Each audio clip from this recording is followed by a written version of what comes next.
Fans should want Michigan State to take responsibility for failures. I cried tears of joy at the end of the 2014 Rose Bowl. I was with my dad, it was my birthday and we just watched Michigan State mount a comeback to beat Stanford. It wasn't an outrageous comeback or record-breaking story, but for better or worse, all Spartans fans know it's never over until there are zeros on the clock. Even after the time ran out, we still didn't believe it. I'm pretty sure all my slightly intoxicated brain could think to say was, I love this school. I love my Spartans. So I said it over and over as my dad and I hugged each other and posed for photos with the backdrop we'd always hoped for. It was one of the greatest days of my life. As an undergrad in East Lansing, I got a job at the State News, Michigan State's independent student-run newspaper, and set my fandom aside for the sake of objectivity. For one of my first beats, I covered the Michigan State gymnastics team during the 2010-11 season. I detailed the stories and personalities of athletes, let's be honest, no one actually read about. There was the gymnast whose floor routine was an homage to her Greek heritage, and another who tragically fractured her neck and was left partially paralyzed after an accident at practice.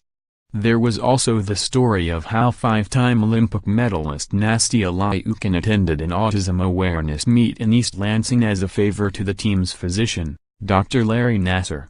Previewing the meet, I wrote a story quoting Nassar talking about the first event of its kind at Michigan State, inspired by his daughter with autism and complete with quotes from the now former gymnastics coach, Kathy Klages.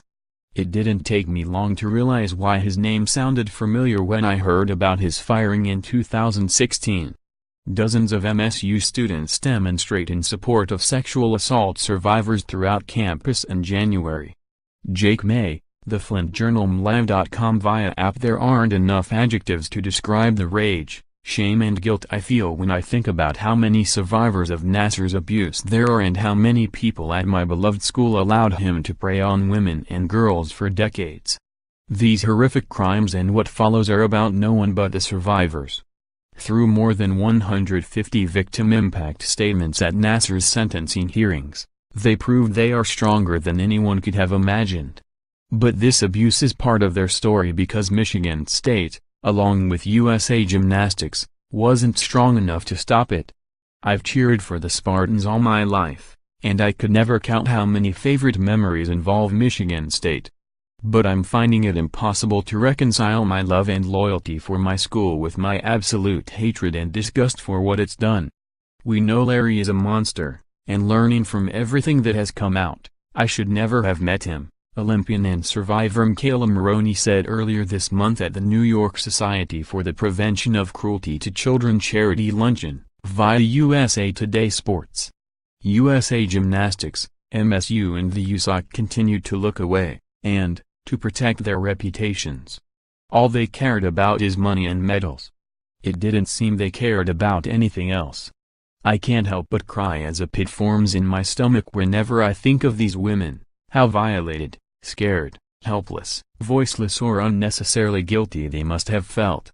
They rose up with the most admirable strength to speak out in the media and in court, but I have no doubt the process they endured to regain that power was painful.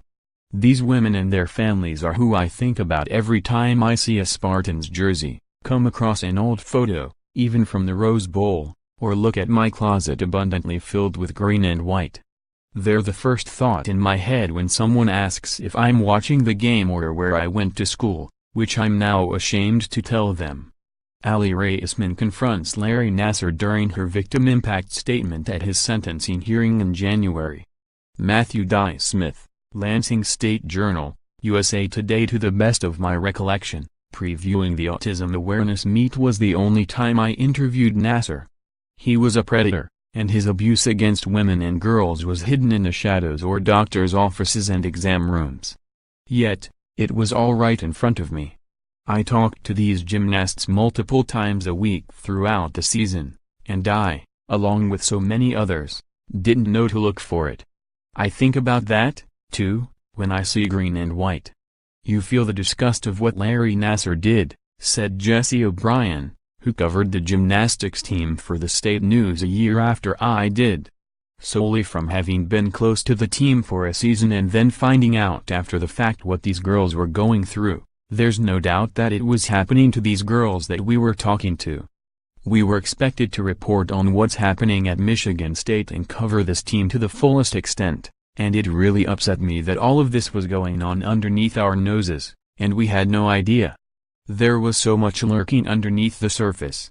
As the aftermath of the Nassar scandal plays out, coupled with separate but multiple allegations of assault against football and basketball players, as well as cover-ups by the school, I am confident more accusations and evidence of Michigan State's failures and corruption will be revealed. There's practically a new headline every week.